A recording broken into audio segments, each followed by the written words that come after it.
Alors bonsoir et bienvenue dans cet événement qui est proposé par la DFCG au féminin de la région Auvergne-Rhône-Alpes et qui est proposé à tous les adhérents. Donc on est ensemble pour 1h30. D'abord 1 heure de témoignage et puis ensuite nous aurons un temps de 30 minutes de questions-réponses. Alors pour démarrer peut-être en 2 mots, vous parler rapidement de la DFCG au féminin. C'est un groupe qui s'adresse aux femmes dirigeantes financières, tout secteur économique confondu et toute fonction financière confondue. Et la raison d'être de la DFCG au féminin, qui existe au niveau national, s'exprime à travers 3 axes. La première, c'est de promouvoir la place des femmes dans les directions financières. C'est ensuite de renforcer la mixité comme facteur de valeur ajoutée, donc de performance dans les entreprises et dans les organisations économiques au sens large. Et puis enfin, c'est un espace ressources pour les adhérentes de la DFCG qui est ouvert sur les réseaux féminins et qui est nourri donc par les valeurs de la DFCG. Et en ce qui nous concerne, Nathalie et moi porterons ce soir notre casquette d'animatrice. Donc Nathalie, je te laisse te présenter. Oui, bonjour, donc Nathalie Seramandelli. Donc moi, je suis adhérente de DFCG depuis une dizaine d'années, membre de DFCG au féminin depuis moins longtemps en Auvergne-Rhône-Alpes, puisque le groupe s'est créé il y a à peu près 6 ans, hein, Corinne. Ouais, je crois que c'est à peu près ça. Voilà, donc je suis DAF depuis, pareil, une dizaine d'années. Et auparavant, j'étais contrôleur de gestion. J'ai traversé différents secteurs d'activité, différentes typologies d'entreprises. Et je me suis moi-même posé beaucoup de questions sur le sens. Donc, on va développer ça tout à l'heure. Mais en tout cas, voilà, le sens au travail, c'était vraiment un sujet pour moi essentiel, même en étant financière. Je dis même, hein, vous allez comprendre par la suite pourquoi. Ok, merci Nathalie. Donc quant à moi, eh bien, effectivement, je suis à la DFCG depuis pas mal d'années aussi et donc au sein du groupe DFCG au féminin. Et sur le plan pro, et après une longue expérience en direction à la fois contrôle de gestion, puis après direction financière en entreprise, j'ai fait un pivot et donc je suis à présent facilitatrice de dynamique collaborative, en particulier dans toutes les organisations qui souhaitent lutter contre le silo, aller vers plus de transversalité, plus d'engagement et de collaboratif. Et donc, j'accompagne ces organisations à présent. Donc, pour démarrer, on va vous proposer un petit sondage. Et en l'occurrence, ce petit sondage, c'est pour mesurer votre état d'esprit de ce soir. Finalement, quelle est votre humeur du jour? Est-ce que c'est le grand soleil ou est-ce que c'est la tempête? Donc, je vous propose de répondre à ce petit sondage.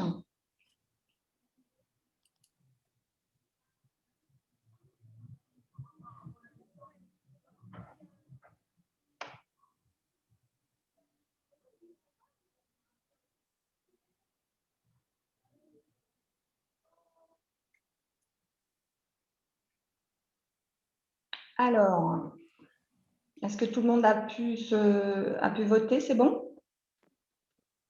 Oui. OK. Donc, je vais vous partager les résultats. Vous voyez mon écran? Oui. Donc, on a un maximum d'éclaircies aujourd'hui. On a 9 personnes qui sont sous les éclaircies. Pour 5, c'est le grand soleil. Et une personne qui est un peu dans les nuages. Mais on n'a pas de tempête. Donc, voilà, Ouf, c'est ouf. déjà la bonne nouvelle. Alors, du coup, Nathalie. Oui, Corinne. Alors, nous, le constat que l'on a fait depuis plus d'un an et demi, c'est que on est en télétravail forcé, on va dire, pour la plupart d'entre nous. On n'arrête pas de vivre des stop and go, des nombreuses incertitudes. Et puis, du coup, ça nous a permis de prendre du recul et puis surtout de voir que finalement, la séparation vie privée, vie pro, elle est compliquée et elle est de plus en plus complexe. Heu et en fait, on s'est nous questionné, on s'est dit: «Mais en fait, qui ne s'est pas posé la question dans sa vie de ce qui le motive, de ce qu'il a envie de faire ou pas?» Et de prendre un petit temps de recul, pour savoir en fait, si nos valeurs personnelles, coïncident avec les valeurs que l'on rencontre, dans notre travail et si finalement, on ne pouvait pas, trouver en fait, une connexion entre les deux et comment on pouvait y arriver. Et donc, ce sujet nous a fortement intéressés. On s'est dit, mais en tant que manager aussi, c'est difficile de manager des équipes éparpillées, de trouver sa place en tant que relais, de donner du sens à l'action pour soi, mais aussi pour ses équipes, et puis de le faire coïncider avec une stratégie d'entreprise, et puis en même temps d'être content, donc d'être plutôt soit dans les éclaircies ou soit avoir le soleil quand on arrive au boulot. Et puis, on a lu beaucoup d'articles aussi ces derniers temps. Donc, certains sont des gourous en disant il faut absolument aligner. D'autres ont donné des petites recettes. Bon, nous, avec notre humilité, on s'est dit que on n'allait pas vous donner des recettes, mais par contre, que nous, on avait envie de vous faire partager un petit peu toutes ces questions qu'on se pose. Et c'est pour ça qu'on a réuni autour de la table. Alors, ce n'est pas une table, hein, c'est un écran. Plusieurs personnes qui, en fait, vont nous apporter un éclairage, chacune en fonction de l'angle qu'elle apportera. Donc, c'est une vision un peu à 360 degrés. Et c'est pour ça qu'on trouve intéressant de vous partager cette thématique. Donc, le sens au travail, on l'a appelé réconcilier les aspirations individuelles et la vision d'entreprise. Alors d'ailleurs, on s'est amusé et Corinne s'est amusée à nous raconter une petite fable et on pense que cette petite fable va fortement vous inspirer. Corinne, vas-y, je t'en prie. Donc effectivement, c'est la fable de Charles Péguy que peut-être certains d'entre vous connaissent déjà. L'histoire dit que Charles Péguy se rendait à Chartres en marchant et qu'il aperçoit d'abord un homme qui casse des cailloux au bord de la route et qu'il frappe ces cailloux rageusement avec une grande masse. Son regard est dur, il est vraiment en colère. Et donc Péguy s'approche de lui et puis lui pose la question: que faites-vous, monsieur? Vous voyez bien, je casse des pierres, j'ai mal au dos, j'ai soif, j'ai faim. Je n'ai trouvé que ce travail pénible et stupide. Donc Peggy lui souhaite bon courage et reprend sa route. Et puis un peu plus loin, il voit un autre casseur de cailloux. Et là, son attitude est différente. Son visage n'exprime pas de colère cette fois-ci, mais plutôt une certaine sérénité. Ses gestes sont fluides, ils paraissent moins forcés. Et donc Peggy lui pose la même question. Que faites-vous, monsieur? Et l'autre lui répond: je suis casseur de pierre, monsieur, c'est un travail difficile, mais il me permet de nourrir ma femme et mes enfants. Et puis, je suis tout grand air, il y a sans doute des situations bien pires que la mienne. Donc, Peggy le remercie et puis continue sa route. Et un peu plus loin, il croise le dernier casseur de pierre, le troisième. Et cette fois-ci, l'homme est souriant et il abat sa masse avec enthousiasme. Et bien sûr, Peggy lui pose la même question qu'aux deux précédents: monsieur, que faites-vous? L'homme pose sa masse et plonge donc du coup son regard dans celui de Peggy et lui dit: moi, monsieur, je bâtis une cathédrale. Donc voilà la fable de Charles Péguy. Alors, sur ces bonnes paroles, ça illustre bien finalement que pour une même mission, chacun y trouve un sens différent, c'est évident. Et donc, pour illustrer tout ça, bon, on ne va pas parler de pierre, de cathédrale, mais c'était l'image. Et donc, pour parler de tout ça, on a autour de la table deux personnes qui vont nous partager leur expérience. Donc, c'est Florence et Amandine. Ensuite, on a Laetitia, qui est coach professionnelle multicasquette et qui est spécialisée dans le développement du bien-être au travail. Donc, elle va nous expliquer un petit peu quelle est sa vision. Et puis, on a Véronique, qui est responsable de l'accompagnement stratégique à la CNR. Elle nous dira qu'est-ce que la CNR. Et elle a particulièrement travaillé à la CNR sur la raison d'être. Et puis, elle était précédemment, et c'est important parce qu'elle apporte aussi cet angle-là, elle était responsable de la communication et responsable du développement RH. Donc, elle va nous expliquer, côté entreprise, comment la structure a travaillé sur cette raison d'être. À toi, Corinne. Ok, donc ce que j'ai peut-être omis de vous dire au démarrage, c'est que vous avez un petit en bas, dans la barre de menu, vous avez un petit icône discussion qui est le chat, dans lequel vous pouvez tout au long du déroulement de la présentation en fait poser des questions au fur et à mesure, puisque du coup ça nourrira le temps de questions-réponses à la fin.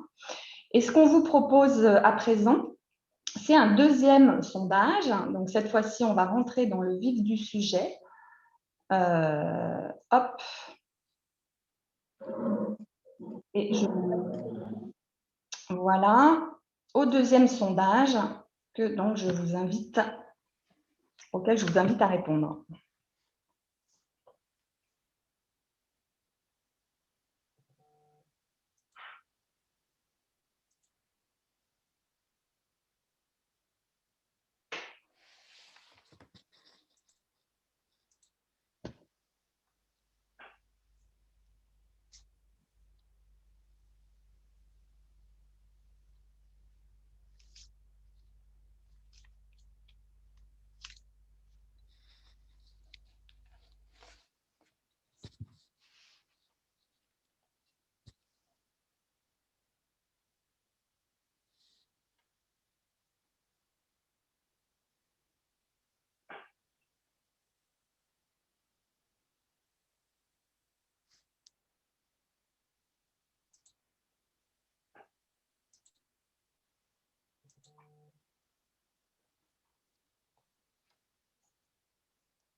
On se laisse encore une petite minute et puis je partagerai les résultats.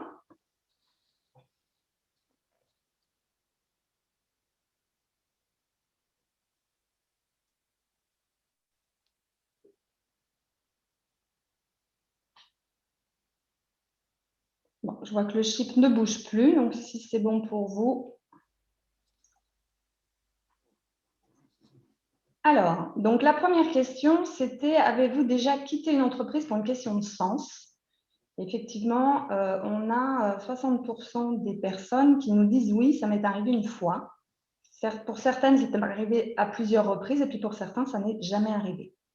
Mais on voit quand même que Oui, c'est important, c'est quand trois même quarts, les trois important. quarts. Effectivement, les trois quarts, ça est arrivé au moins déjà une fois.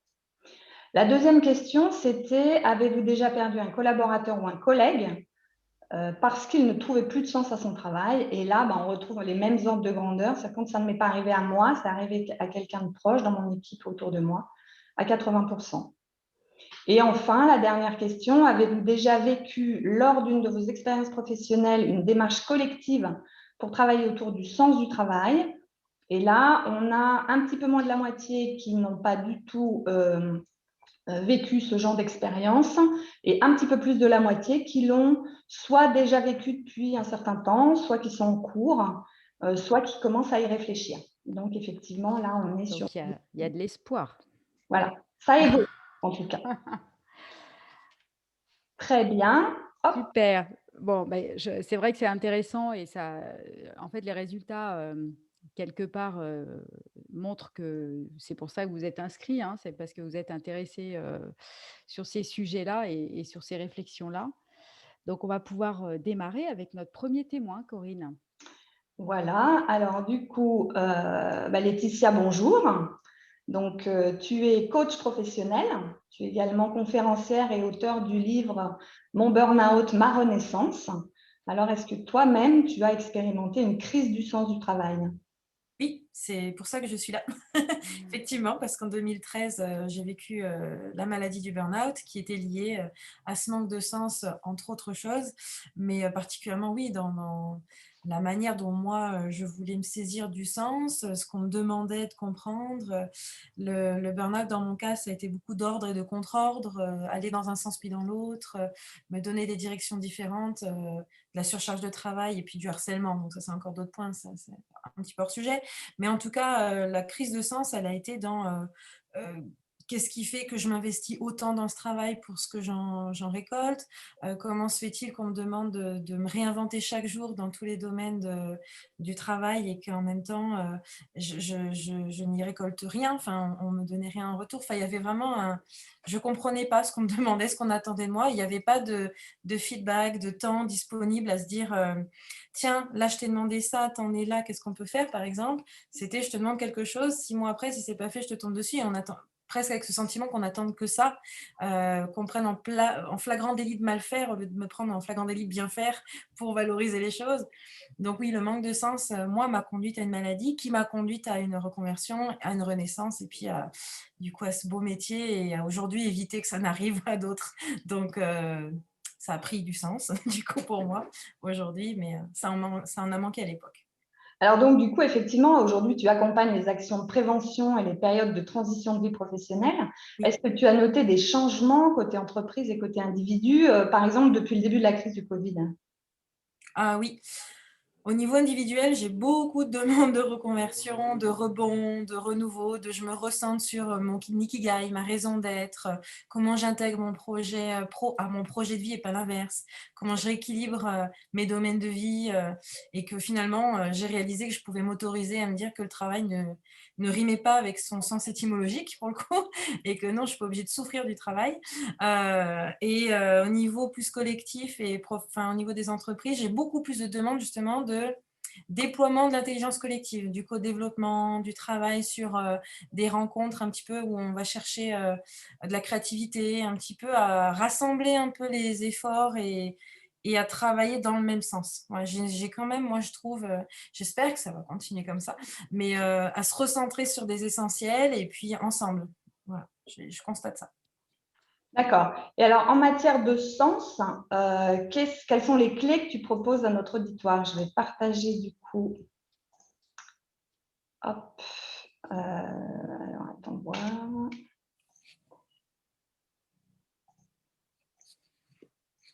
Petite minute. J'arrive.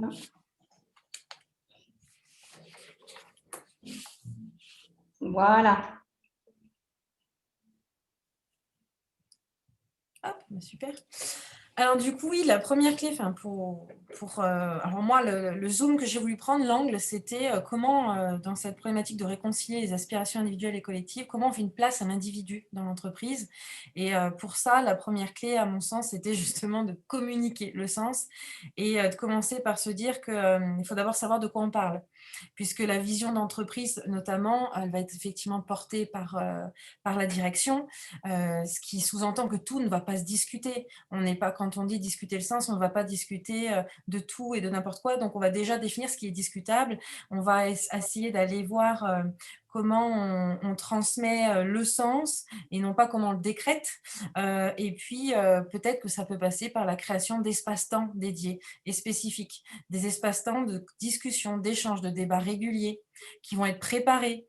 Ça va être des temps qui ne devraient pas être seulement annuels, mais plutôt peut-être des rencontres hebdomadaires et quotidiens. Et je voulais un petit peu proposer la vision de Blanchard et Johnson qui ont écrit le livre Le nouveau manager minute, qui permet de se dire que finalement prendre le temps, investir le temps de vérifier qu'on va tous dans le même sens, qu'il a été compris au départ et qu'on le communique de la manière à ce qu'il soit accueilli et compris et saisi, ce sens, et ben, ça ne prend pas forcément du temps en fait. En 1 minute par jour, par exemple, on peut vérifier que l'objectif est clair, on peut vérifier qu'on peut le recadrer. En 1 minute par jour, on peut prendre le temps, quand on sait qu'il y a eu un souci, de revenir sur l'objectif, de décrire l'erreur à chaud. On peut essayer d'aller chercher à dire ce qui nous inquiète, tout en valorisant ce qui a été fait de bien et parce qu'on sait qu'on peut valoriser et valider que le collaborateur, que lui aussi, il aura des attentes et que comment on se croise pour vérifier que voilà, effectivement, on va dans ce même sens, qu'on se soit bien compris. L'idée aussi dans communiquer le sens, c'était de rappeler que chacun est acteur et responsable de la manière dont il s'en saisit, mais aussi de la manière dont il ne s'en saisit pas.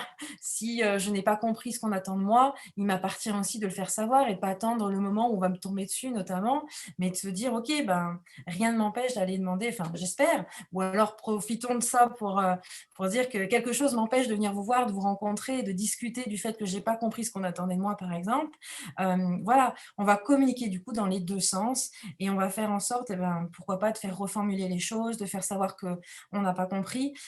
Et ça peut tout à fait se mettre en place dans le cadre d'un feedback. Alors moi, je parle plus volontiers de feed forward qui est tourné vers l'avenir plutôt que vers ce qui a été fait. Peu importe, l'essentiel, c'est de dire, OK, on fait un point sur ce qui a été et ce qui nous intéressera, c'est pas le pourquoi et le qui, mais le quoi et le comment. Et donc, on est tourné vers l'avenir, la recherche de solutions et vérifier que tout ça fait sens pour tout le monde. Parce qu'on vérifie que tout le monde a compris, par le biais de questionnaires, de quiz, de rencontres, de sondages, rien qu'en posant la question, et ben finalement, on a là dans la communication une clé essentielle pour garantir que vraiment on aille dans le même sens. C'est la première clé en tout cas qui me semble essentielle de donner. Si tu veux Ok. Alors,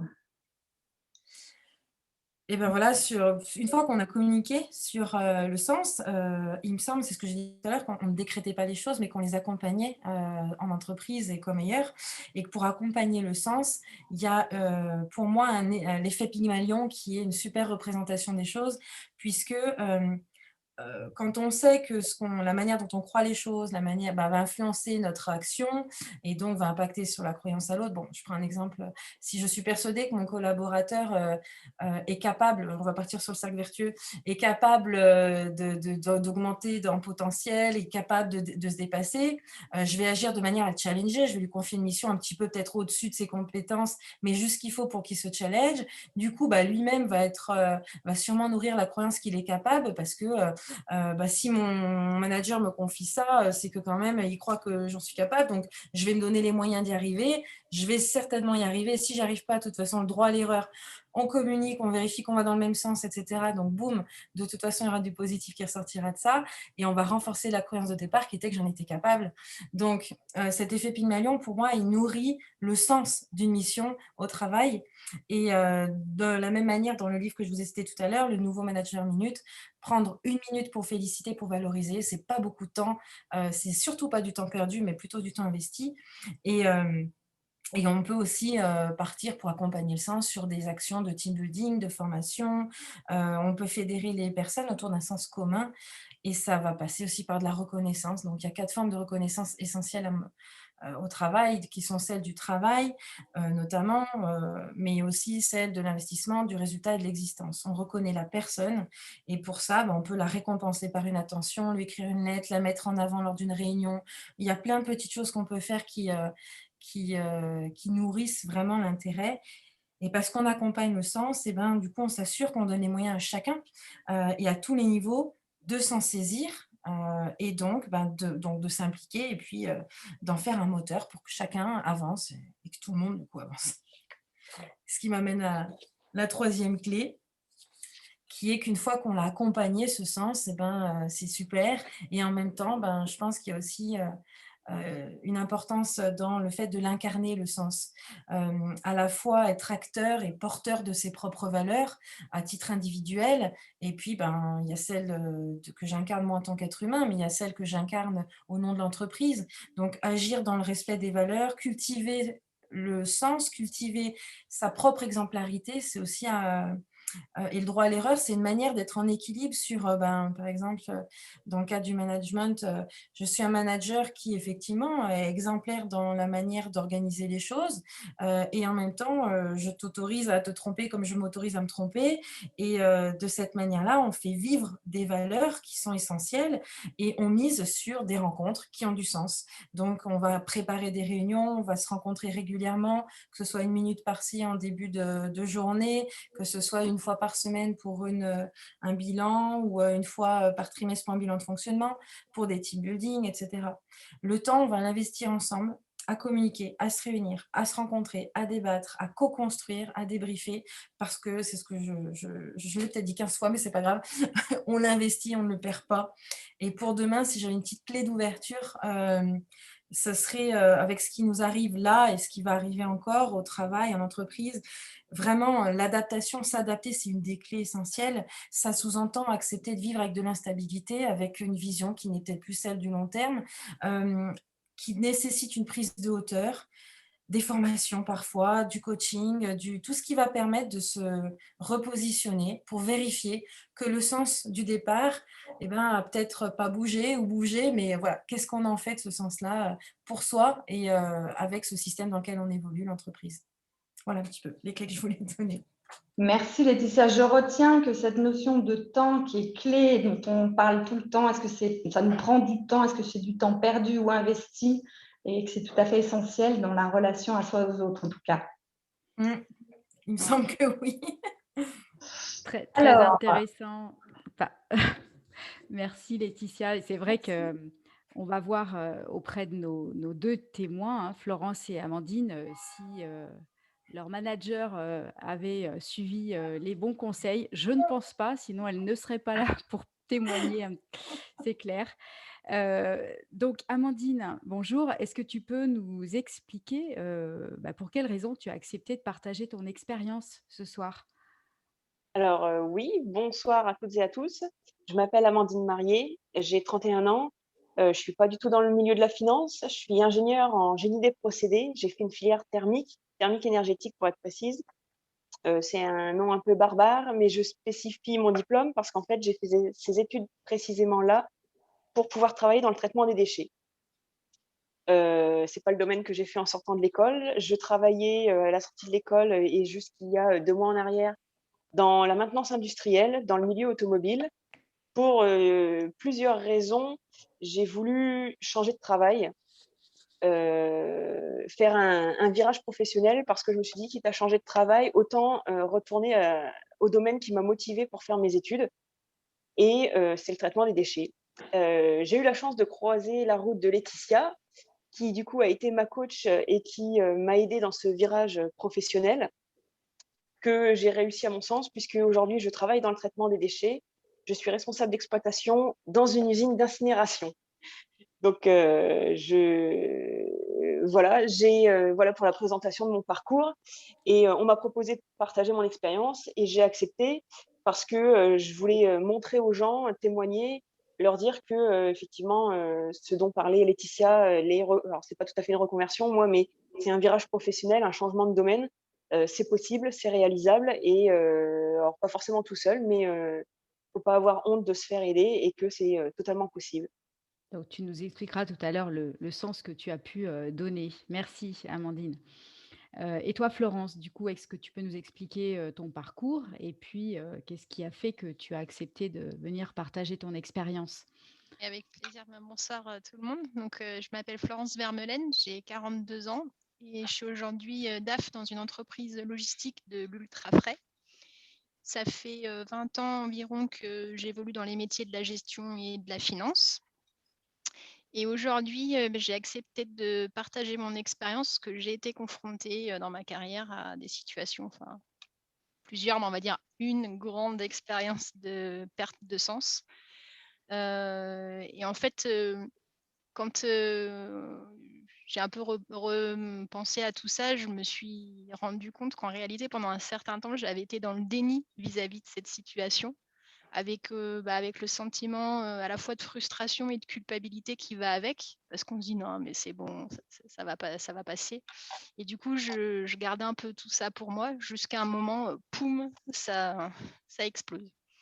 J'ai eu la chance de croiser à la suite de quelques semaines après ces événements-là, des personnes bienveillantes et de confiance sur mon chemin, avec qui j'ai pu partager du coup ce qui était en train de se jouer.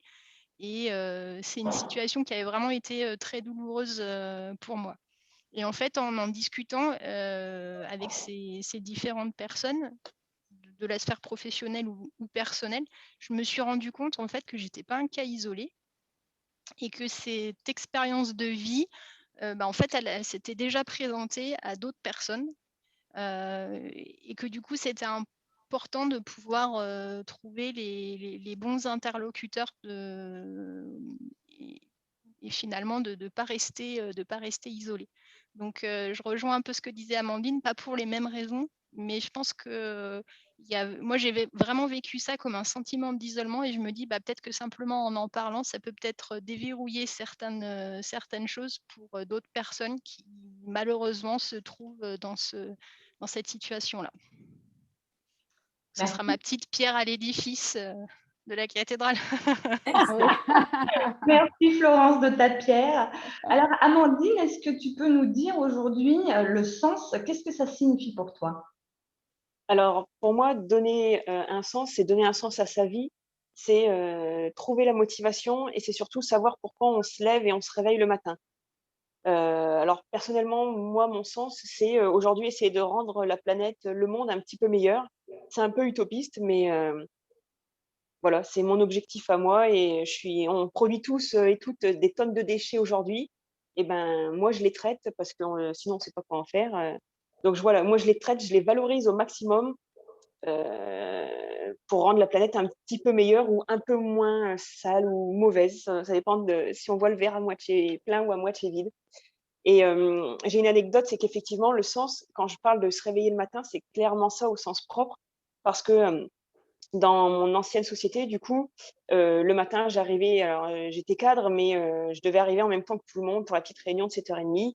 J'arrivais de plus en plus en retard. Donc, une fois, gentiment, mon ancien responsable m'a dit, mais tu pourrais pas arriver à l'heure le matin. Je lui ai dit, si, il faut que je me mette un coup de pied aux fesses. Alors, il me dit, quoi? Je dis: «Ben, il faut que je me mette un coup de pied aux fesses». Il me dit: «Bah, pourquoi?» Je dis: «Mais machin, écoute, j'y arrive plus, moi, je suis fatiguée, je sais plus où je vais, je sais plus à quoi ça sert que je me lève, voilà, quoi». Et il m'a répondu: «Ah d'accord, bon tiens, en fait, sur tel sujet». Et quand j'ai raconté ça à mes collègues, ils m'ont dit: «Mais il a même pas tilté». J'ai dit: «Non, ça l'a même pas, défrisé». Et pour moi, c'est vraiment caractéristique, c'est ça, c'est-à-dire que dans mon ancien travail, je ne savais plus pourquoi je me levais le matin. J'avais plus de motivation, j'avais plus envie, tout simplement. Donc c'est ça pour moi le sens, c'est quand on ouvre les yeux, c'est limite avoir le sourire et se dire: «Ah, c'est pour telle raison ou telle raison que je me lève le matin, allez, j'y vais». Super, merci de ce partage, Amandine. Et toi, alors, Florence, pour toi, qu'est-ce que ça signifie le sens? Alors pour moi, il y a en fait, dans le mot sens, j'y vois plusieurs définitions, enfin ou significations plutôt que définitions. Pour moi, il y a la direction c'est-à-dire le cap, la ligne directrice, au niveau de l'entreprise, au niveau du service.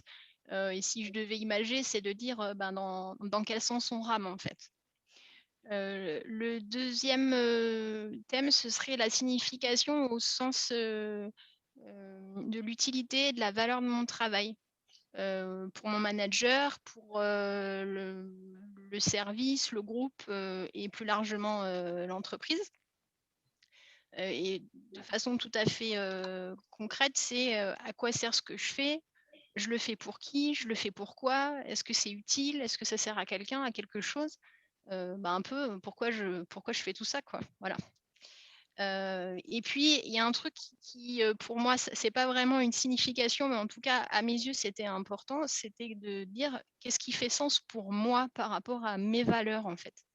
Ma façon de voir les choses. Comment j'ai envie, parce que, ben, voilà, on est plusieurs, si je prends mon cas de figure par rapport au métier qu'on exerce, de la gestion de la finance, on a tous l'étiquette de contrôleur de gestion ou de DAF, mais après, c'est qu'est-ce qu'on y met derrière et comment on a envie de pratiquer son métier. Et ça, bah, des fois, on n'est pas forcément bien aligné entre notre perception, notre manière de voir les choses et bah, la façon dont on nous demande dans une entreprise d'exercer ce métier-là. En tout cas, moi, c'est la situation que j'ai vécue. Et du coup, quand il y a des cases qui sont pas cochées, en fait, là, il n'y a plus de sens. Et en tout cas, moi, c'est comme ça que je l'ai vécu. Bon, merci Florence. C'est vrai que du coup, maintenant, vous avez toutes les deux, alors peut-être un peu moins pour Amandine, mais quand même, vous avez aujourd'hui du recul par rapport à ces événements-là. Et du coup, Amandine, qu'est-ce que tu conseillerais, toi, aux personnes présentes qui aujourd'hui se posent des questions sur leur situation, sur le sens de leur job Alors, aujourd'hui? moi, je leur conseillerais, si elles sont, particulièrement speed comme moi, c'est de se poser un instant, de se calmer, de réfléchir. Alors pour ma part, j'ai fait appel à une coach, c'est pas obligatoire, mais parfois quand on est, dans une situation compliquée comme le décrivait Florence ou voilà, on n'arrive plus à voir clair, bah, c'est bien de se poser, faire le point avec quelqu'un de neutre, un ou une coach en question, pour permettre d'y voir plus clair. Donc voilà ce que je voudrais conseiller aux gens. Je fais une remarque un peu féministe, mais j'avais lu un article qui disait un homme attendait d'avoir 20 de compétences pour postuler à un poste. Une femme attend d'en avoir 80. Ça montre que la plupart du temps, on se sous-estime, on attend d'être presque parfaite pour pouvoir, coller à un poste et si on calque ça sur, donner du sens à son travail, ça veut dire qu'on va avoir, nous, peut-être les femmes, beaucoup plus de mal pour justement se dire: «On arrête et il faut faire autre chose». Ça rebondit sur ce que disait Florence «Bah, tiens, en fait, je suis pas isolée, il y a plein d'autres personnes qui vivent la même chose que moi». Enfin, voilà, il faut prendre le temps de se poser, de discuter et oser, surtout oser aller voir une coach si, on n'arrive pas à faire le point sur sa vie tout seul. Oser, changer de travail si on n'est pas heureux dans son travail. Heu, Donc voilà, pour moi, il faut oser et il faut tenter. Et toi, Florence, du coup, qu'est-ce que tu pourrais conseiller? Bah, moi, je pense il faut prendre le temps de s'écouter parce qu'en fait, quand on est dans ce genre de situation, en fait, il y a plein de petits signaux qui nous sont envoyés, notamment par notre corps ou nos émotions. Souvent, on y met un bon mouchoir dessus, puis on met tout ça en disant non, mais c'est bon, ça va passer, c'est pas très grave. Et finalement, on est, on est peut-être un peu aveuglé par ce qui est en train de se jouer, parce qu'on a sa conscience professionnelle, peut-être qu'on se croit toujours, on a toujours tendance à se croire plus fort que le voisin, non mais moi c'est bon, je vais y arriver, je vais tenir. Ouais, mais tenir jusqu'à quel point, quoi? Parce qu'en fait, quand on fait le bilan 6 mois après, il n'y a rien qui a bougé. Et c'est là où on peut se mettre en danger. Et pour l'avoir vécu, je ne souhaiterais pas cette situation-là, même à mon pire ennemi. Vraiment, ça a été vraiment profond pour moi. Donc en fait, c'est de se dire, quand on commence à noter, je parlais tout à l'heure de cases pas cochées, sur la motivation, l'alignement des valeurs avec celles, qui nous sont proposées et cetera. C'est d'appuyer sur le bouton, pause et de dire: «OK, est-ce que c'est temporaire, ponctuel ou est-ce que ça fait un moment que ça s'inscrit dans le temps et est-ce que demain il y a une ouverture pour que ça change? Est-ce que si j'en discute, ça peut changer ou pas?» Et du coup, une fois qu'on a fait pause, on peut prendre une décision, de dire: «OK, est-ce que je reste dans le système ou je décide d'en sortir?» Mais en tout cas, on a fait un état des lieux et tant qu'on l'a pas fait, en fait, on peut pas prendre une décision quelle qu'elle soit parce qu'elle nous appartient. On peut être, je pense qu'il y a vraiment un travail d'introspection, à faire.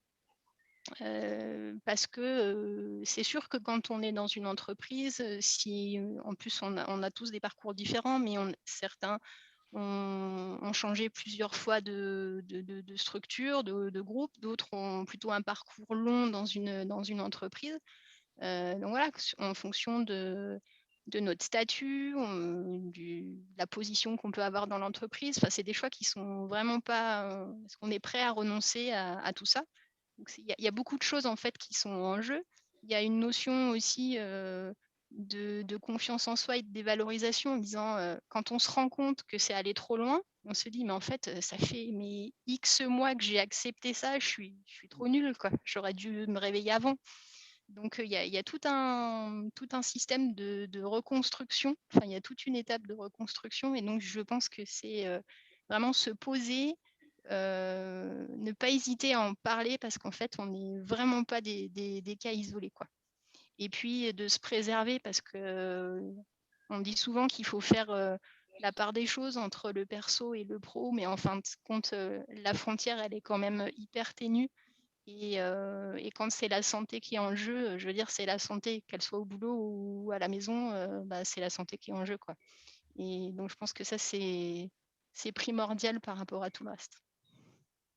Et juste pour rebondir sur ce que disait Florence, avec le télétravail, avec les conditions sanitaires qu'on a connues et qu'on connaît encore, cet espace entre le pro et le perso a bien sûr bougé, les lignes ont bougé.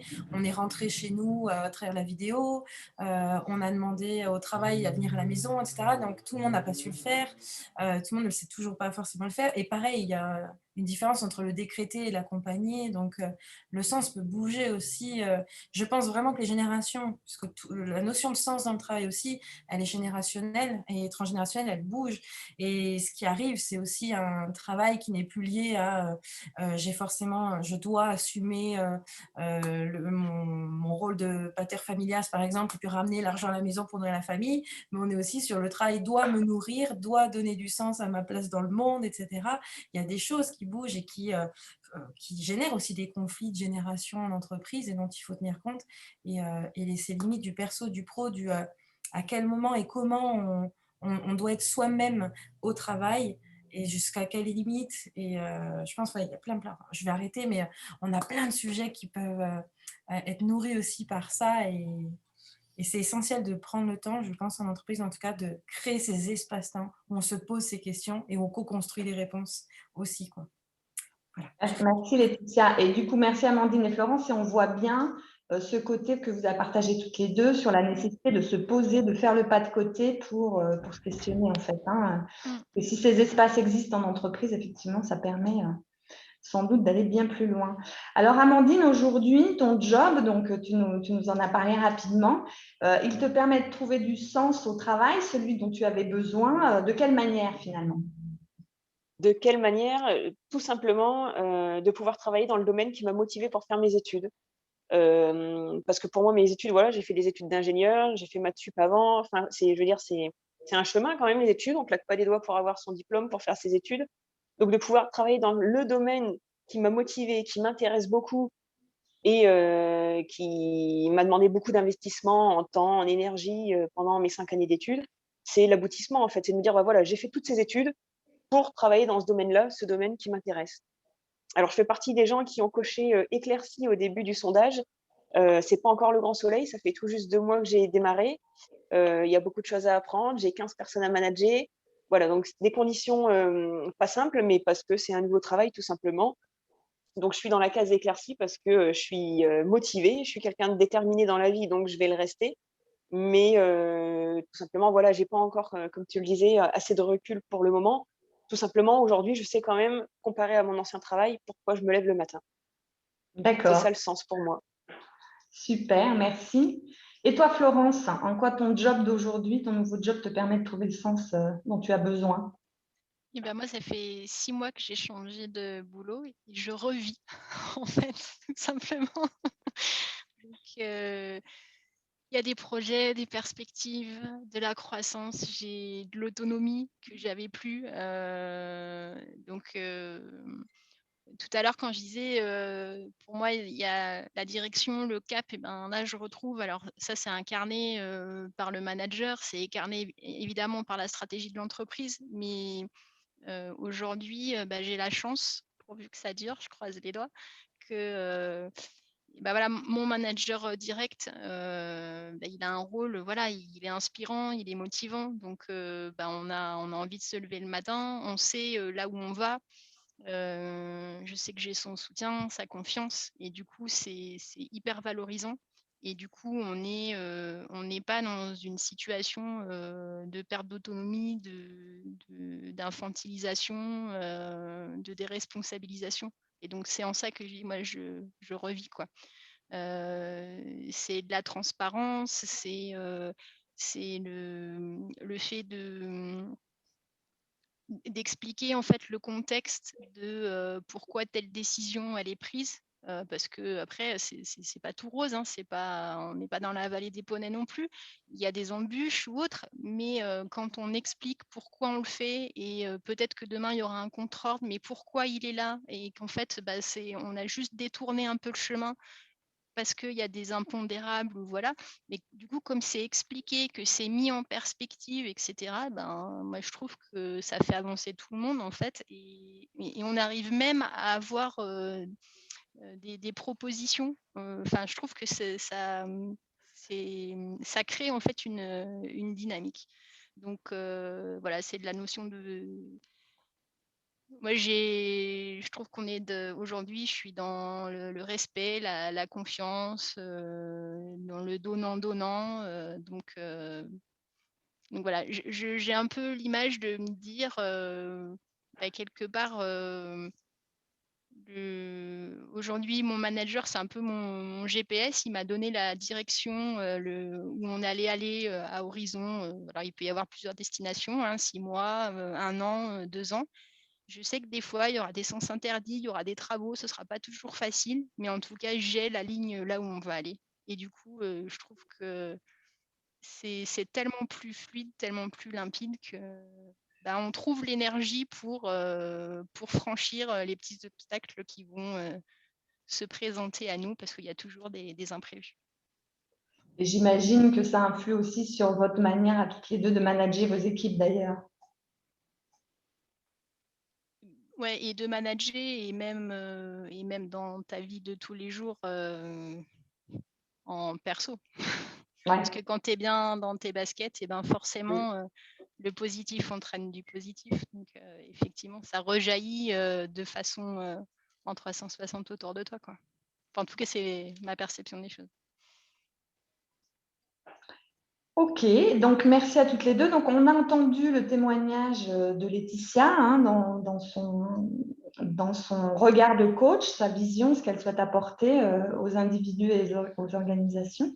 Et puis on a entendu les témoignages de Florence et d'Amandine sur leur propre vécu à la recherche du sens. Et donc à présent, pour compléter notre panorama 360 degrés, notre regard croisé, on a certaines entreprises qui se posent cette question-là et on vous propose en particulier à présent d'écouter Véronique sur le sujet de la raison d'être.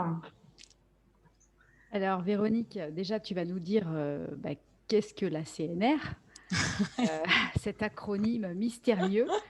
Et puis après, ce qui va nous intéresser, c'est comment cette structure, hein, cette société, ta société, a été amenée à engager ce travail important sur la raison d'être. Et puis peut-être revenir sur la raison d'être. Qu'est-ce que c'est? Voilà. Bonjour, ok. Donc bonjour à tous. Donc effectivement, moi je travaille à la CNR, c'est la Compagnie nationale du Rhône. Voilà, c'est ça l'acronyme mystère. La CNR, en fait, c'est un producteur d'électricité. On est concessionnaire du Rhône. Donc on produit de l'énergie propre, 100% renouvelable, grâce à la force du fleuve. Et puis aussi, on a développé des parcs éoliens, des parcs photovoltaïques.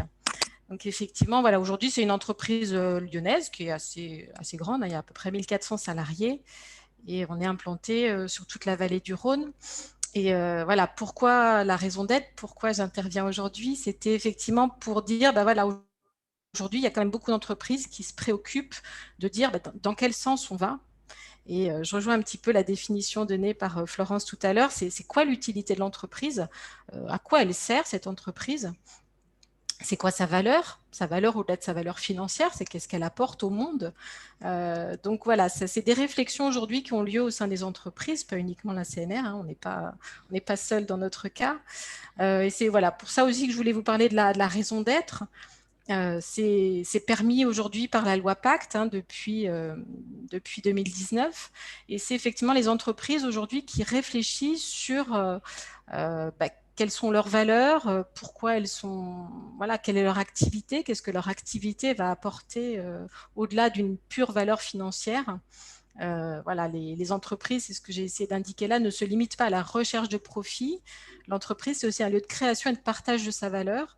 Et c'est comment on réfléchit dans l'entreprise à la définition de cette raison d'être pour donner ce sens et cette direction et effectivement donner du sens au travail, c'est-à-dire pour que chacun dans l'entreprise se dise, voilà, mon travail, il contribue à ça. Et effectivement, que je sois dans la finance, dans la logistique, dans la maintenance, qu'est-ce que j'apporte, qu'est-ce que mon travail va apporter à l'entreprise et à quoi il contribue. Voilà, donc c'est pour les entreprises et pour la CNR, le fait de réfléchir à ça, c'était de se dire comment on donne ce cap à l'entreprise et comment on peut associer l'ensemble des salariés à s'approprier cette direction et à mieux comprendre pourquoi on va au boulot tous les jours.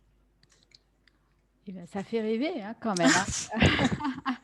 Alors du coup, comment l'entreprise a fait hein, pour aligner sa vision et puis celle de ses salariés, puisque comme tu l'as expliqué, hein, il y a différents domaines dans l'entreprise et je pense que ça a dû être un travail assez important. Oui, alors c'est un travail qui prend du temps déjà, ça ne se fait pas en 5 minutes. Voilà, c'est aussi parce qu'on a fait ce travail au moment où aussi on réfléchissait à renouveler ou en tout cas à retravailler sur la stratégie de l'entreprise. Donc c'est pour ça qu'il paraît, ce travail on l'a fait à ce moment-là et on s'est dit voilà, effectivement on est en train, nous aussi au niveau de l'entreprise, ça correspondait aussi à un moment où voilà, nous on est concessionnaire de l'État. Aujourd'hui, on est en cours de renouvellement de notre concession, donc ça implique aussi beaucoup de projets pour l'entreprise. Et cette réflexion stratégique, on s'est dit, on va aussi la mener de façon collective dans l'entreprise, parce qu'il est important que chaque salarié s'y retrouve, la comprenne, se l'approprie.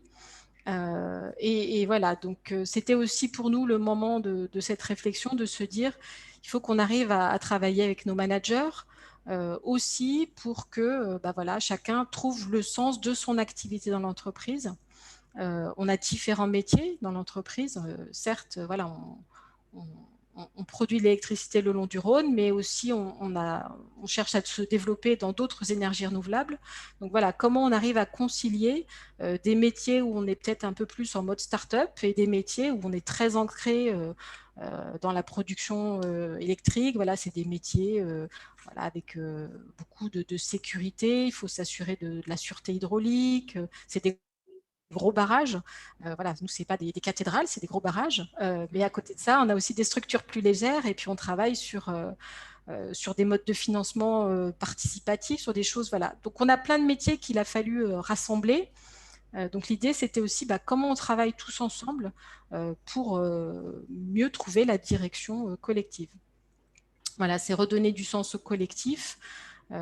C'est aussi prendre en compte les attentes des salariés. Je pense que les témoins, vous en avez parlé un tout petit peu tout à l'heure. Aujourd'hui, on ne va pas au boulot uniquement, si on y va pour son salaire, mais pas uniquement. Il faut aussi trouver d'autres sens au travail. Et voilà, nous, la CNR, c'est une entreprise qui va très bien financièrement, qui même aujourd'hui a bien traversé la crise.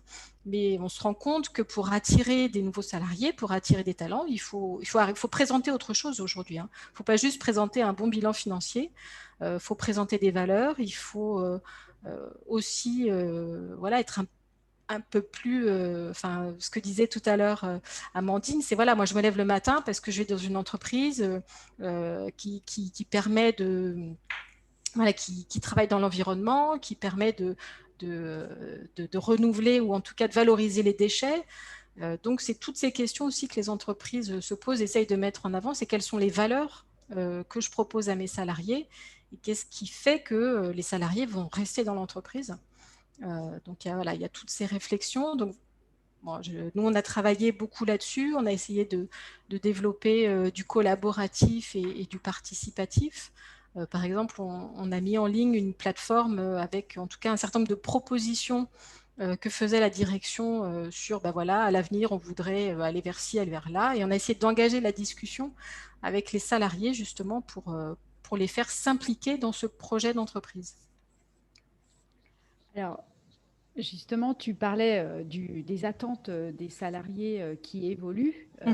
Et du coup, est-ce que, d'après toi, le rôle de l'entreprise a changé? Parce qu'auparavant, voilà, on travaillait dans une entreprise, voilà, c'était l'entreprise, les salariés, on allait bosser, on ne se posait pas 50 000 questions. C'est vrai qu'aujourd'hui, en fonction du multigénérationnel, comme on dit, des générations X, Y, Z, et puis des gens qui sont là depuis longtemps, des gens qui sont là depuis moins longtemps, des personnes qui sont investies, moins investies. Comment la société a pu s'adapter en fait? Je pense que oui, l'entreprise, elle est obligée d'être à l'écoute de ces multiples attentes. Elle est plus simplement là pour dire, vous dites ce que je fais et point barre. On se rend bien compte qu'aujourd'hui, on n'arrive pas à...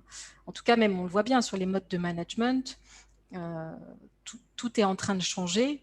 Et c'est logique, hein. Voilà, on s'adapte aussi à la société. Donc, voilà, ce que moi j'ai voulu dire, c'est que certes, c'est bien de travailler sur une raison d'être, sur une direction, mais il faut aussi incarner tout ça. Et effectivement, il faut être cohérent avec le reste. Faut aussi que, comme l'expliquait, je ne sais plus si c'est Florence ou Amandine qui me donnait l'exemple, mais si votre manager, voilà, vous lui dites que vous n'allez pas bien, il dit « Ah, d'accord », et puis il tourne la tête. Faut aussi travailler avec ses managers pour leur faire comprendre ces attentes différentes et en tout cas ces modes de management qui changent.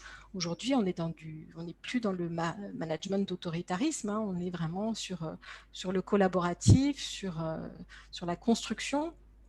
Après, on ne peut pas tout construire, il faut bien sûr donner un cadre global, ça c'est le boulot de l'entreprise. Mais voilà, l'entreprise, elle donne le cap, c'est le super GPS, et puis après, il faut aussi proposer de l'autonomie. Donc oui, l'entreprise doit changer en tout cas, elle doit s'ouvrir et elle doit proposer des modes des façons de travailler différentes. Et puis de toute façon, on est obligé, on le voit bien aujourd'hui, hein, on est plus ou moins tous en télétravail.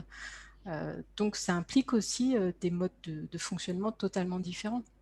Et du coup, est-ce que ce travail sur la raison d'être au sein de la CNR, il a évolué depuis un an du fait de cette crise sanitaire? Alors, le travail en lui-même, il n'a pas forcément évolué parce qu'on l'avait déjà bien intégré. Par contre, oui, c'est la façon, c'est sûr, hein, dont on communique avec les équipes, ça a totalement changé. Là où auparavant, bien sûr, on était sur on réunissait 2-3 fois par an nos managers pour faire des séminaires, des grandes messes. On travaille totalement différemment, hein. On propose aujourd'hui des Teams régulièrement, des émissions de radio, des questions-réponses. On est beaucoup plus en interaction. La communication est moins descendante, elle est plus interactive, elle est différente. Mais c'est aussi c'est rendu nécessaire aussi par la distanciation. Donc, bien sûr, oui, on est obligé de changer, je pense, dans les entreprises. Vous l'avez tous vécu, j'imagine. Ok, alors moi je sens des trépignements d'impatience là. Qu'est-ce que c'est finalement la raison d'être de la CNR? Dis-nous. Alors, moi, ça va beaucoup me parler, peut-être pas vous, hein. Nous, notre raison d'être, voilà, c'est le Rhône pour origine, les territoires pour partenaires et les énergies renouvelables pour l'avenir. Alors, pour les salariés, ça a du sens. Voilà, vous, c'est peut-être moins compréhensible pour vous. Mais en tout cas, c'est un cadre qu'on souhaitait se donner et qui s'accompagne de plein d'autres choses, hein. Ça, c'est un peu une formule, mais après, il faut que tout le reste suive. Donc, voilà. Bon, très bien. Merci Véronique. Du coup, est-ce que tu penses, parce que en fait la CNR, c'est, comme tu l'as expliqué, hein, une structure importante. Toutes les sociétés de notre région et des personnes qui sont autour de l'écran n'ont pas forcément cette taille-là. Est-ce que tu penses que cette réflexion sur la stratégie, cette réflexion sur le sens, elle peut aussi avoir sa place dans des structures plus petites? Enfin, oui, moi, au contraire, je pense que c'est important justement de se donner un projet d'entreprise. Après, ça dépend on n'est pas obligé de mettre des moyens énormes pour réfléchir ensemble à la direction qu'on veut prendre et en tout cas la partager. Donc, c'est pas forcément des démarches de très grande envergure, hein. On peut faire ça assez simplement, je pense. Ok, merci beaucoup. Alors, Corinne, peut-être je te laisse la parole. Alors du coup, merci à tous, à toutes pour vos témoignages, hein. Je pense qu'effectivement, c'était vraiment des choses très complémentaires. Ce qu'on vous propose maintenant, c'est d'entrer dans cette séquence questions-réponses. Alors, je regarde, je n'ai pas forcément encore de questions sur le chat. Peut-être que vu le nombre qu'on est, on pourrait imaginer de le faire en live. Est-ce que certains d'entre vous ont envie d'interroger nos témoins finalement?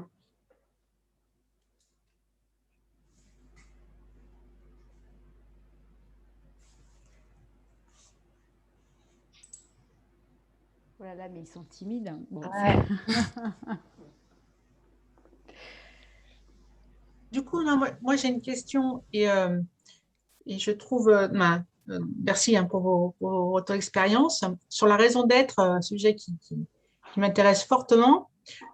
Je trouve que ça peut sembler plus facile pour certaines entreprises, comme la CNR ou comme là où travaille Amandine, où il y a des enjeux autour de l'environnement ou des enjeux autour de l'humain. Par contre, ça peut être plus compliqué pour d'autres entreprises de trouver une raison d'être qui va attirer les talents de demain, en fait. Voilà, c'était juste, pas forcément une question, mais un partage à vous faire.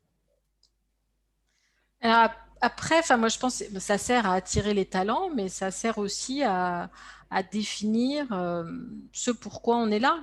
Donc, c'est pas bien toujours, sûr. Voilà, c'est pas toujours des valeurs. J'ai 2-3 exemples, hein. Voilà, Décathlon, par exemple, c'est le sport partout pour tous. Bon, c'est qu'est-ce qui fait que l'entreprise existe quelque part. Donc c'est vrai qu'après, chacun l'aligne avec ses valeurs ou pas. Hein. Alors, c'est vrai qu'il y a la raison d'être de l'entreprise par rapport à son secteur d'activité, mais il y a aussi le sens que chacun, par rapport à son travail et par rapport à sa contribution, en fait, donne dans son job au quotidien. Donc, c'est vrai que certaines personnes peuvent trouver du sens dans une toute petite boîte qui vend des boulons parce que elles ont un rôle bien défini et elles participent à la réussite de cette entreprise. Donc, c'est sûr que faire des boulons en tant que soi, c'est pas rigolo, mais en même temps, on peut faire des boulons pour servir tel type d'industrie ou alors le faire avec une démarche RSE qui peut être aussi motivante. Voilà. Il y a énormément de sujets, en fait. Et je rejoins... Ah, pardon. Pardon, vas-y. Je voulais rejoindre Cécile aussi parce que je me rends compte, moi, par exemple, dans mon métier de coach pour les organisations autres, pour l'instant, moi, en tout cas, je ne suis jamais rentrée dans le BTP. À chaque fois, dans les réunions de groupe d'affaires où on va m'accorder du crédit, hein, pour autant, les missions que j'ai pu mener étaient toujours dans des domaines plutôt tertiaires. Dans le BTP, systématiquement, on dit, mais à quoi ça va servir? Tu vas nous parler de quoi? Nous, on va bien. Alors, expliquer déjà quand ça va bien, ça peut aller mieux. Et puis que c'est ça, c'est le principe de la prévention aussi. Et que effectivement, dans le BTP, prendre le temps de parler, c'est perdre du temps. Alors, je stéréotype par rapport à moi, les rencontres que j'ai pu faire. Mais oui, c'est vrai que quel sens on trouve à se réunir, à se rencontrer, à échanger, à revenir sur des choses qui pourraient aller mieux, etc. Ça participe aussi de la vision peut-être de l'entreprise, voilà, il y a des entreprises pour qui il faut aller vite, vite, vite tout le temps. Est-ce que aller vite, ça allait bien? Est-ce que prendre le temps, c'est pas mieux l'investir? Voilà, il y a plein de choses comme ça. Mais du coup, on a beaucoup parlé de valeurs. Là, je parlerais plus de croyances, en fait. Croire que c'est perdre du temps que de se réunir, etc. Est-ce que c'est une croyance rentable? Je ne suis pas sûre. Mais effectivement, il y a des domaines d'activité qui vont être plus volontiers dans l'ouverture de parlons de sens, prenons le temps et que d'autres. Voilà, ça permettait de souligner ça. Merci Cécile. Isabelle, tu avais levé ta main, non? Oui, vous m'entendez? Oui. Oui, oui, j'ai levé la main. Alors, merci aussi pour les témoignages, parce que moi, j'ai été quand même plutôt émue de tout ce que vous avez dit. En fait, moi, ce qui m'avait posé question avec le problème de la Covid, donc je travaille dans un hôpital, et en fait, j'ai remarqué beaucoup de soignants qui ont perdu le sens de leur travail. Donc, nous, on a des médecins en burn-out, on a des infirmières qui démissionnent, qui ne veulent plus retourner dans les hôpitaux. Et pourtant, on a envie de se dire de l'extérieur, mais le sens, il est là, quoi. On soigne des gens, on sauve des vies, et malgré tout, ça ne suffit pas. Et c'est vrai que ça pose question de la société aussi, quelle place on nous donne en tant qu'employé, en tant que rôle dans la société, quelle est la reconnaissance du travail que l'on a. Alors, c'est vrai, aujourd'hui, si on traite des déchets, il y a peut-être 20 ans en arrière, on n'était pas forcément valorisé. Aujourd'hui, tout le monde dit waouh. Et aujourd'hui, la santé, on a envie de dire ça coûte cher. Voilà. Enfin, je sais pas ce que vous en pensez, mais moi, ça me pose question de voir ces infirmières qui sont mal, des médecins qui vont pas bien également et qui sont en perte de sens. C'est vrai qu'on en entend beaucoup parler et on pourrait penser qu'une activité porteuse de sens à tout prix suffit. Et on voit bien que ce n'est pas le cas aujourd'hui, en fait. Je crois que ton témoignage est particulièrement parlant par rapport à ça. Oui. Et effectivement, dans les établissements, moi je l'ai vécu, on changeait 2 fois par semaine, on avait des cellules de crise, on changeait les protocoles, ça venait d'en haut, paf, ça tombait. Donc, le management à l'horizontale, je ne vous explique pas dans les établissements comment ça se passe. Mais vraiment, moi, je suis à 10 000 km de chez vous. Donc, ça tombait. Et je peux vous dire que les soignants, on les a embarqués un jour dans un sens, un jour dans l'autre. Ça changeait de règle, il fallait adapter le nouveau protocole. Et puis, un jour, on est dans un service, un jour, on est dans l'autre. Donc, la continuité des soins. Et puis, des patients qui décédaient 3 fois plus vite qu'avant.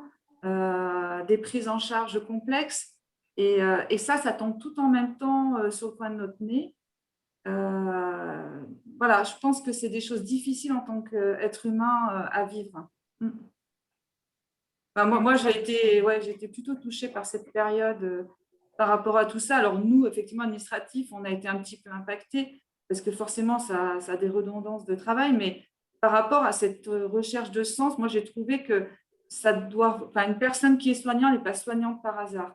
Et je pense que ça a dû remuer le plus profond de son être et de se dire, mais finalement, qu'est-ce que je fais là, qui je suis et effectivement, ça peut être très bouleversant parce que justement, vouloir être soignant, ça a déjà un sens dès le départ, quoi. C'est ce que tu me demandais, Corinne, si je m'étais rendu compte qu'il y a des changements et toutes les demandes de reconversion, de rebond, de changement d'activité. Moi, je pense que je dois avoir au moins 70% des personnes que j'accompagne qui quittent par dépit leur métier, qui l'aiment, mais qui ont fini par en être usées parce que manque de moyens, pas de reconnaissance, pas de sens. Mais ce n'est pas le métier qu'elles quittent, c'est l'environnement de travail, c'est la manière dont on n'a pas été accompagné, dont on n'a pas... on vit une crise du sens dans le travail, de toute façon, qui, je l'espère, va amener vers du mieux et de la pérennité, mais... Nous, ce qui nous manque, c'est des moyens. On a trop peu de personnel et on sollicite trop la personne sur des tâches et du coup, c'est épuisant. Oui. C'est sûr que le domaine de la santé, et en particulier en ce moment, est vraiment chahuté. Et c'est vrai que c'est difficilement comparable avec nos entreprises. En fait, nous, c'est parfois ce qu'on se dit, par exemple, dans nos équipes. Quand on veut relativiser, on dit ah, mais c'est bon, on ne sauve pas des vies. Donc, nous, effectivement, voilà, quand on est dans une entreprise qui travaille sur du tertiaire, etc., c'est très, très différent. Et c'est évident. Mais pour revenir à la quête du sens, il y a des études qui disent que nos enfants, donc bon, les miens, ils sont en âge de travailler, au début du travail, nos enfants vont changer 5 fois de métier minimum dans leur vie. Donc, on parlait d'adaptabilité tout à l'heure, on parlait de quête de sens, et quelque part, c'est aujourd'hui l'humain et la volonté personnelle en fait qui va driver finalement les métiers et les évolutions que l'on veut avoir. Donc c'est vrai que quand on dit ça, chacun est acteur, voilà, on est parfaitement dans ce besoin aujourd'hui.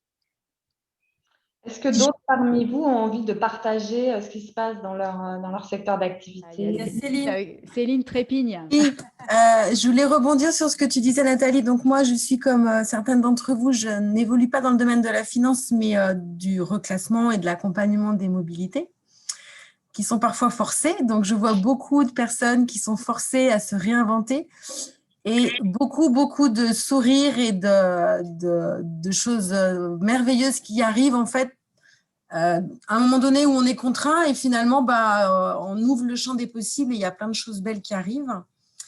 Et puis pour rebondir par rapport à ce que tu disais sur les métiers qui changent, en fait, on ne connaît pas les métiers de demain.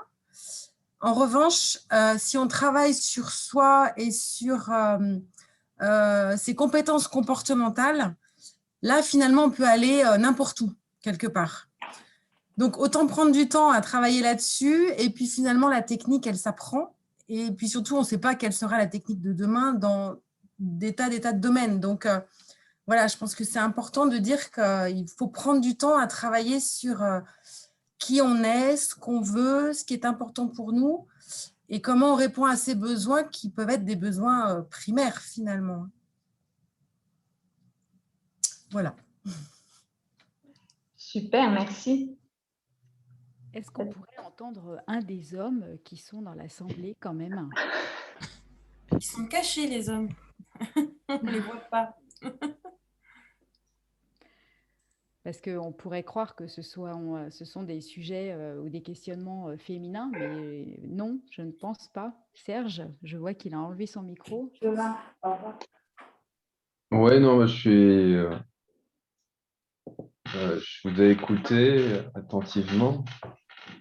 Moi, je suis dans la finance et bon, là, je suis en transition depuis un petit temps maintenant, mais en fait, j'ai eu la chance de quitter une entreprise au bout de, on va dire, 15 ans qui la dernière année, j'ai fait un bilan de carrière, on va dire, ou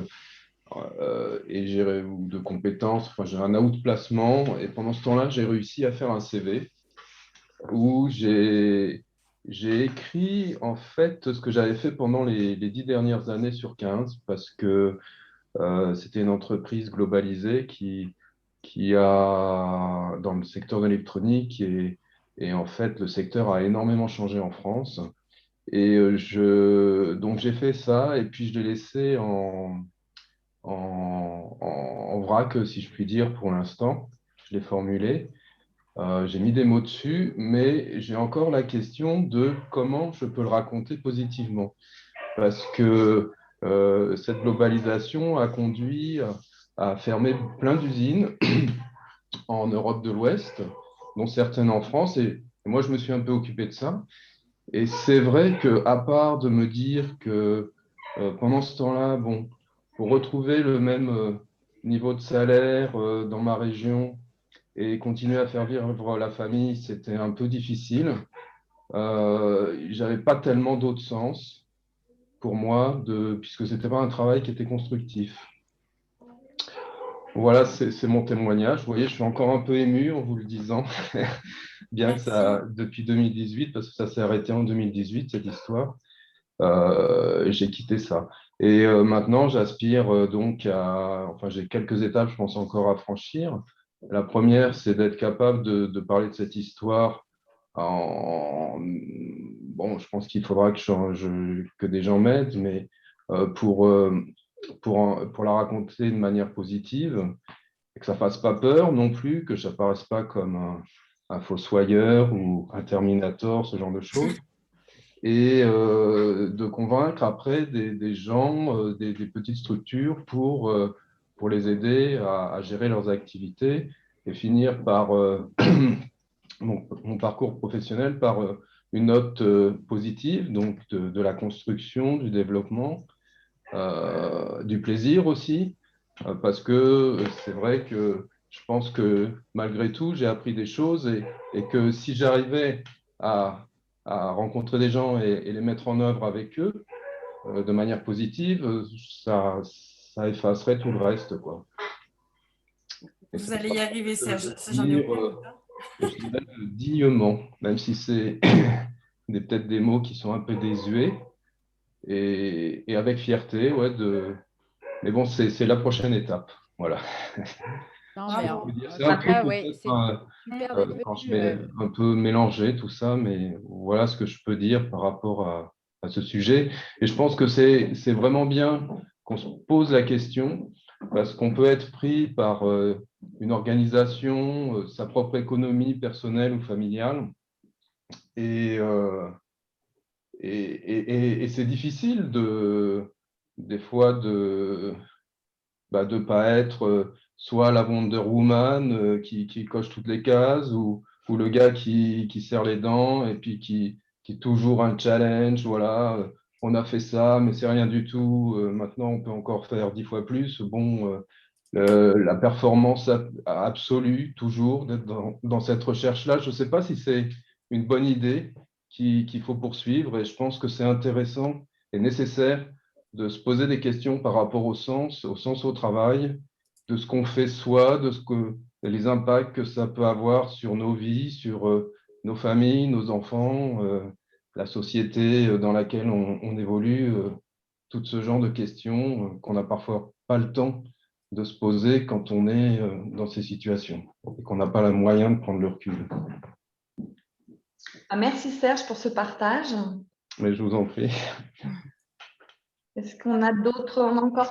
C'est un premier pas hein, qui est ultra positif. Hein. Ah oui, oui. Pourquoi? Vous avez beaucoup de clés. Le fait d'en parler, c'est déjà ultra positif. Donc, il y a un grand pas qui est fait, je pense, là déjà. Oui, c'est vrai, je ne raconte pas ça à tout le monde ni tous les jours, mais, mais oui, je pense que vous avez raison. Oui. Ben oui. Oui, j'ai plus la colère, si vous voulez, le deuil, tout ça, ça c'est fait, je pense, maintenant. Ouais. Mais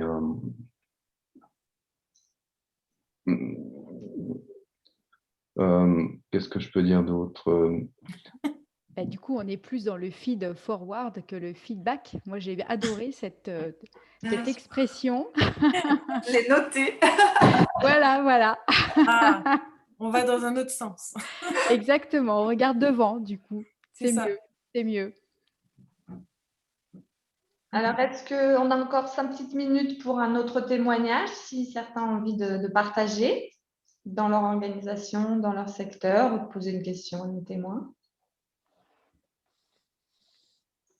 Après, moi, j'ai quand même une question. Par rapport aux entreprises que vous connaissez, que vous rencontrez ou dans lesquelles vous pouvez évoluer, est-ce que des fois, ça ne fait pas quand même un petit peu vernis la bienveillance, l'écoute, le sens? Parce qu'en fait, je m'aperçois quand même, avec les échanges avec les gens que je peux rencontrer dans des associations professionnelles, que le travail, c'est pas toujours facile et il y a des personnes sans pour autant rentrer dans les détails, mais ont des parcours ou des expériences qui sont difficiles. Donc, on peut mettre ça à toutes les sauces, le digital aussi, enfin bref, il y a des modes. Et est-ce que vraiment ça change, quoi? C'est ça ma question pour les personnes qui peuvent être observatrices de ces questions et de leur mise en application. Est-ce que c'est que du marketing? Alors, qui a envie de répondre à cette question-là? Et peut-être dans quelle proportion ça change si on est positif? Si on est authentique. Et authentique. Moi, ça me démange, mais je ne veux pas monopoliser la parole non plus. Vas-y, Alex, on t'écoute. En fait, je ne sais pas trop quoi répondre, mais je trouve la question très belle et très intéressante. Donc, j'ai envie quand même de dire un peu ce qui me vient. En fait, je pense qu'il peut y avoir du vernis parce qu'on ne rencontre pas toujours en face à soi des personnes justement bienveillantes et on peut tomber face à des personnes qui sont des gens trop directifs, des gens très, qui vous balancent des pics, des petites blagues, des petits trucs qui font mal. Mais que je pense que toute notre force, c'est à un moment de se dire que ça leur appartient et que finalement, ce n'est pas contre nous, que ce n'est pas nous qui avons un problème, que c'est eux. Et que ces personnes, finalement, moi, elles finissent par me faire un peu de peine parce que je me dis que si elles sont si méchantes, c'est qu'elles doivent être bien malheureuses. Et j'essaye finalement avec mon petit pouvoir, à la mesure de leur faire justement des feedbacks, d'essayer de trouver des moments opportuns pour leur dire ce qu'on peut ressentir quand ils parlent comme ça. Mais c'est vrai que c'est pas toujours une réussite et je pense que on a de la chance quand en effet on peut s'entourer au maximum de personnes qui partagent nos valeurs et avec qui on a une belle écoute et un respect mutuel. Et que si on se retrouve dans un milieu où on ne trouve pas ça, justement, on perd le sens et qu'il est urgent de fuir et de se protéger.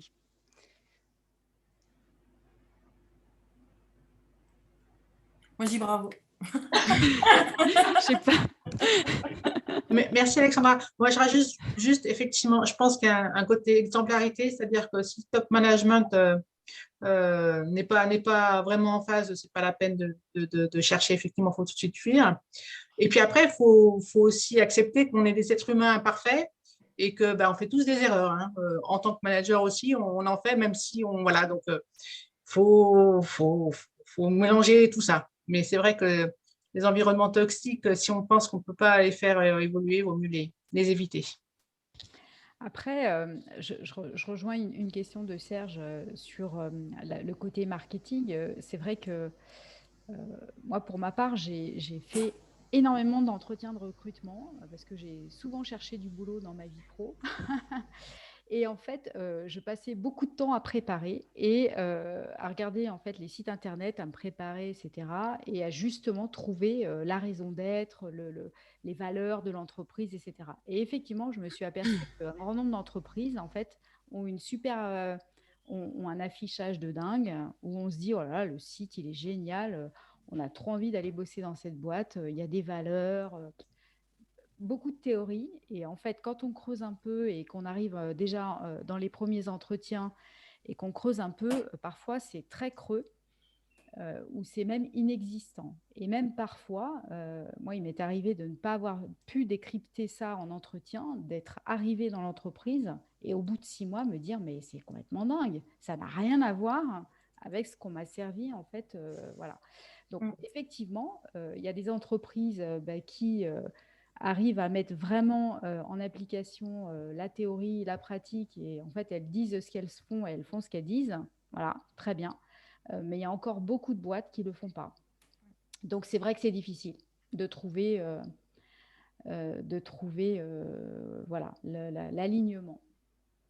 Dans le coaching, moi, on me fait souvent des demandes en entreprise qui sont de la même manière pas authentiques, à savoir, ça fera bien si on fait venir une coach, puis ça leur fera du bien un peu de parler, mais c'est pas pour aller vraiment dans le sens des choses, mais vraiment, hein, j'entends des choses, enfin encore, là c'est la version polie, mais pareil, d'essayer d'être dans la manipulation un petit peu de l'intervention, de manière à faire passer le message, de manière à... faudrait les calmer, qu'ils ne nous fassent pas une mutinerie non plus. C'est un petit peu, donc oui, on va faire... Alors c'est bien, ça fait bien de dire on a fait venir un coach. Donc là, on est dans cette idée de marketing un petit peu, où on pourra dire sur le papier, on est une entreprise qui utilisons des prestations modernes, etc. Mais dans la réalité, et heureusement, en tant qu'indépendante, j'ai le choix de choisir mes missions, je me donne le droit de choisir mes missions, de les refuser. Et j'ai eu à en refuser parce qu'on est où? Et c'est exactement ce que tu décris, Nathalie. Moi, je ne viens pas pour faire semblant. Je viens parce qu'effectivement, s'il y a des choses que vous n'êtes pas prêt à entendre, que vous ne voulez pas vous en saisir, on va nulle part. Ça ne sert à rien. Je vais me faire souffrir, moi, déjà. Je vais vous faire souffrir, vous. Et puis, on ne va rien construire. Donc, ouais, il y a un enjeu.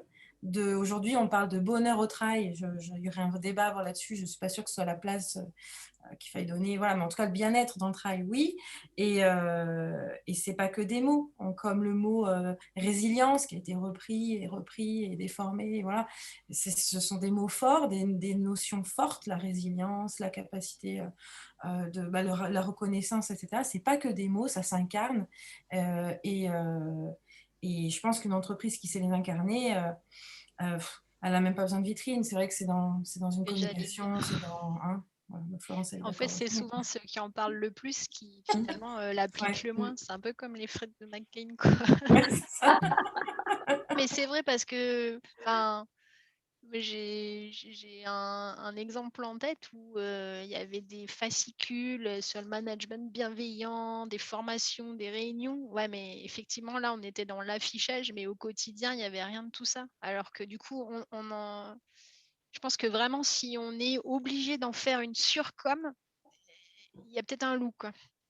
Parce que finalement, on n'est pas obligé d'utiliser le mot bienveillance toutes les 3 phrases pour le mettre en application. En fait, c'est plutôt à travers les actes que ça se manifeste qu'à travers des mails, des affiches.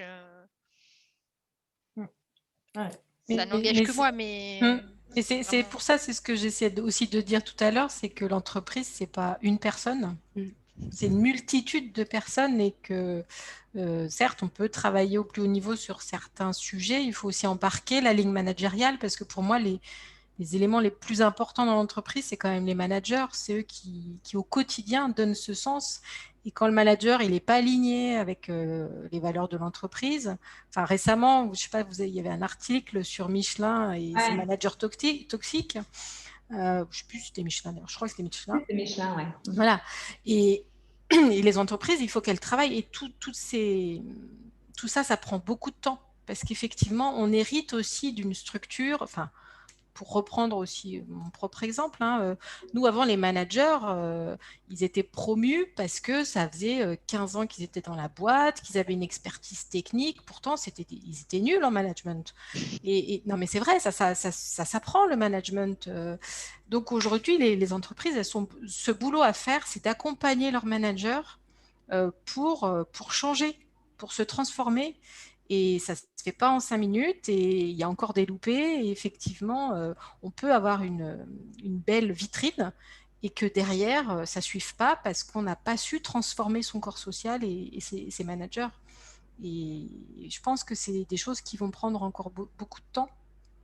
Et certes, on sera bousculé par les jeunes entrants, on se fera bousculer par plein de choses, mais il faut aussi accepter qu'il restera des gens qui ne sont pas alignés avec totalement ce qu'on veut promouvoir dans l'entreprise, quoi.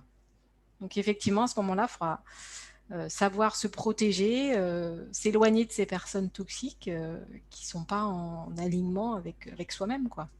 Et c'est un petit peu la discussion, enfin, quand on a préparé cet entretien, moi je disais, moi je ne suis pas là pour asséner des vérités.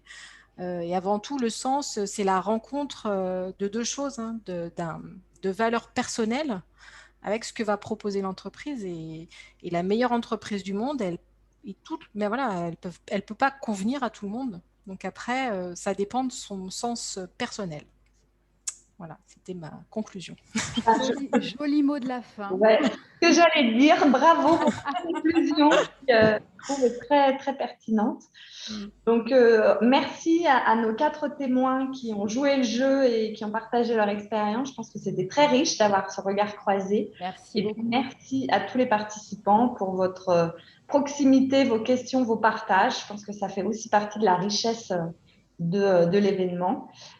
Si tout va bien, il a dû être enregistré. Je vais voir ça tout à l'heure. Oui, ça fait le bouton rouge. Voilà.